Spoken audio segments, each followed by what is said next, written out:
और चलिए इसी बीच आ रही बड़ी खबर का रुख कर लेते हैं। कंजावला केस को लेकर बड़ा खुलासा हुआ है।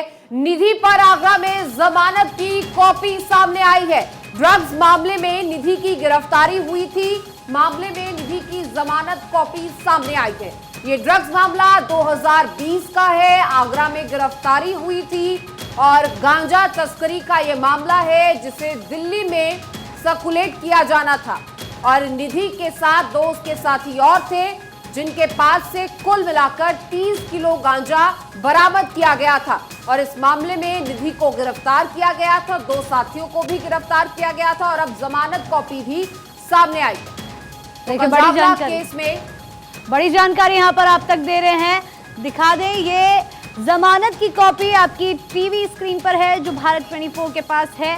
बता दें कि 2020 में गांजा तस्करी के मामले में निधि को गिरफ्तार किया गया था। निधि के साथ उसके दो पुरुष दोस्त भी शामिल थे और तीनों के पास 10-10 किलो गांजा मिला था। बता दें कुल 30 किलो गांजा बरामद किया गया था इन तीनों आरोपियों से और जमानत की कॉपी भी आपकी टीवी स्क्रीन पर है। बिल्कुल, और इसी के साथ हमारे सहयोगी आनंद लगातार इस पूरे केस को फॉलो कर रहे हैं। एक बार फिर से उनका रुख करेंगे। आनंद, लगातार इस पूरे मामले में जहां नित्य नए खुलासे हो रहे हैं, वहीं अब निधि को लेकर एक और बड़ा खुलासा।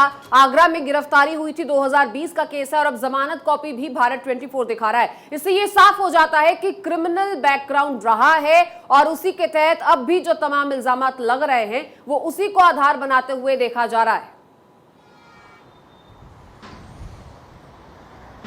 जी अमृता, आपने बिल्कुल सही कहा। अगर बात करें निधि की तो निधि का क्रिमिनल बैकग्राउंड रहा है, वो इस वक्त भी जमानत पर है और जमानत भी इस मामले में जो कि भारतीय संविधान या कहें आईपीसी की धाराओं में बेहद ही संगीन माना जाता है।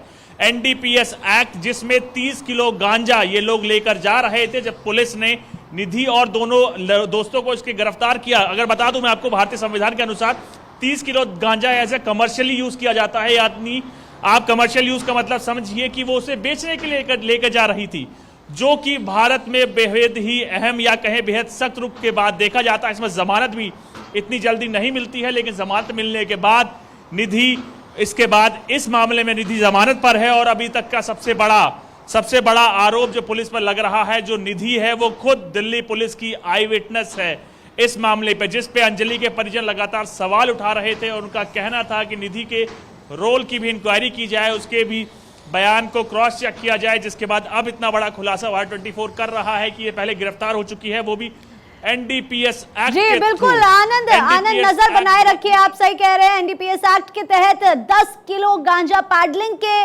लिहाज से देखा जाता है।